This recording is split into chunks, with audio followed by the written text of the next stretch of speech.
Welcome to This Explainer. Today, we're diving straight into something that is honestly a fascinating and highly analytical puzzle.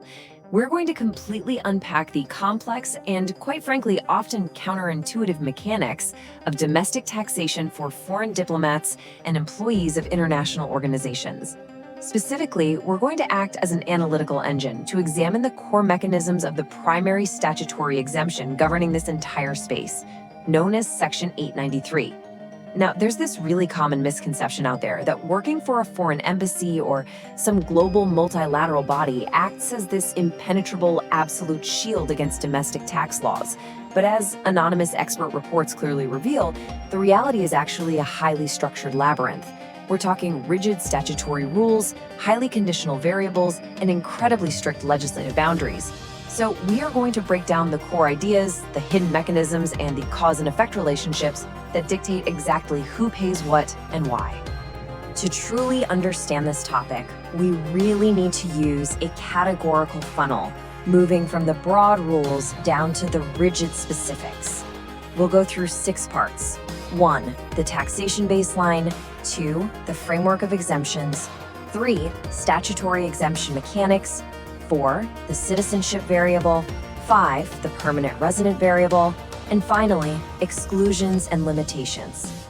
So let's shatter a common assumption right out of the gate. Is diplomatic compensation inherently tax-free?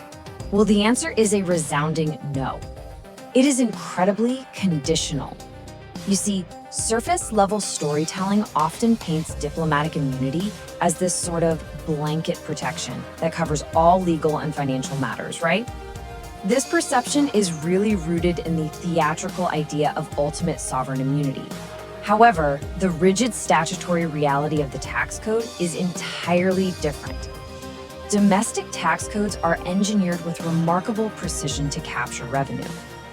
The system is fundamentally designed to assume taxation by default. It essentially ensures that every single dollar earned within a jurisdiction is taxed unless a very specific, legally defined mechanism applies. Okay, Section 1, the taxation baseline. Let's establish the foundational rules. Here is the baseline rule. If a person performs services domestically, and we mean even if those services are for a foreign government office, an embassy, or a recognized international organization, that compensation is legally classified as domestic source income. It is absolutely not considered foreign source simply because the employer happens to be a foreign entity. So why does this matter? Well, because the origin of the income dictates the jurisdictional authority.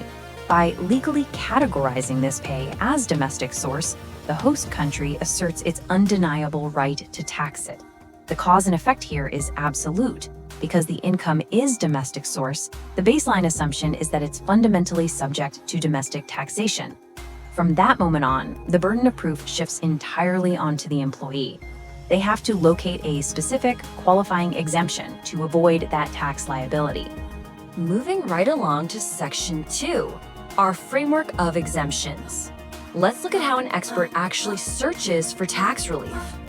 To find an exemption, an expert has to follow a very strict hierarchy of analysis. You don't just jump straight into the domestic tax code. Step 1 involves examining broad, multilateral, diplomatic, and consular conventions. If those don't provide a comprehensive shield, you move down to Step 2, which is looking for specific bilateral agreements negotiated directly between the 2 specific nations involved. Step 3 involves examining dedicated income tax treaties. But here's the catch.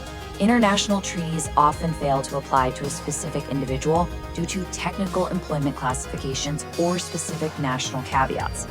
When all of those international safety nets fail, boom, we reach Step 4, the primary domestic statutory exemption. This is the ultimate fallback, and it overrides any generalized assumptions with very, very particular domestic mechanisms. Which brings us perfectly to Section 3, Statutory Exemption Mechanics. Let's dive into the rules of that specific domestic code. Now, this is where the code creates a massive legislative divide and how the law views different global actors. There is incredibly rigid conditional logic applied to foreign government employees. For their income to actually be exempt under the statute, they must prove that their home country grants a reciprocal tax exemption to foreign employees performing similar services abroad. It is a strict tit-for-tat mechanism. If the foreign nation doesn't play ball, the exemption just evaporates completely. Conversely, look at employees of recognized international organizations. They are entirely exempt from these similar services and tax reciprocity requirements. The implicit assumption here is deeply geopolitical. Under this statutory exemption, the domestic tax code deliberately favors multilateral international organizations over bilateral foreign governments. By removing that reciprocity hurdle, the domestic tax code is actively structured to incentivize and facilitate global cooperation and the actual presence of multilateral bodies within its borders. It's a fascinating distinction. Let's pivot to Section 4, the citizenship variable. This is a critical edge case. This is the variable that trips up a lot of unsuspecting folks. If an individual is a non-citizen visa holder working for one of these entities, they generally qualify for the exemption, provided they meet the statutory requirements we just talked about. However, if an individual is a domestic citizen working for a foreign embassy or international body located domestically, the statutory exemption generally fails entirely. The sovereign right to tax one's own citizens supersedes the diplomatic carve-out. And because the foreign entity is not required to withhold domestic taxes or pay employer payroll taxes, the burden falls completely on the individual. They are forced to report this income themselves and face severe financial consequences, as they are generally subject to both standard income tax and self-employment taxes.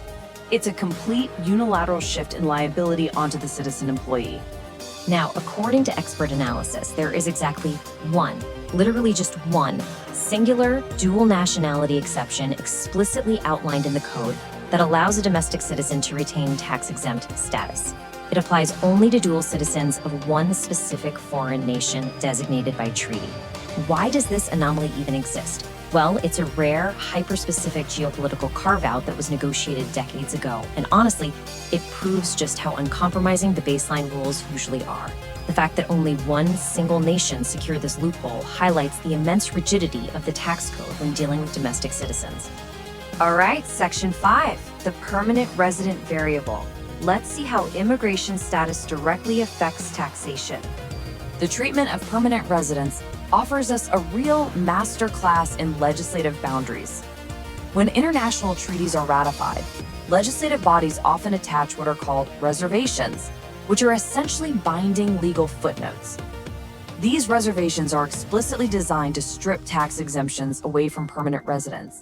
It's a prime example of domestic legislation intentionally overriding presumed international protections. Because of this, their income becomes fully taxable. However, there is a distinct cause and effect regarding their employment classification that offers a silver lining. Because they are typically classified as local hires and not granted full diplomatic immunity status, they are usually spared from that crippling self-employment tax burden that domestic citizens face. So, they pay standard income tax, sure, but the self-employment tax mechanism is permanently switched off. Let's make this concrete with case model A. Imagine a permanent resident employed by an international body. To maintain their permanent resident immigration status, they are very often required by administrative authorities to sign standard immigration waivers. So what does this waiver actually do? It literally severs the legal ties to their tax immunity. By legally prioritizing their immigration status and their right to reside permanently, they trigger a mechanism that irrevocably voids their statutory tax exemption. It is a direct, unbreakable cause and effect loop, bridging immigration law and tax liability. You simply cannot claim the ultimate privileges of permanent residency while simultaneously claiming the tax immunities of a foreign transient. Finally, we reach Section 6, Exclusions and Limitations. Let's look at the absolute boundaries here. The statutory exemption we've been discussing is incredibly narrow. For example, if an individual is an independent contractor providing services to a foreign embassy, the exemption absolutely does not apply. General common law rules dictate that this income is fully taxable because independent contractors operate as distinct business entities rather than integral employees of the sovereign. Furthermore, if someone is receiving a pension as a former employee of an international organization, the exemption fails completely.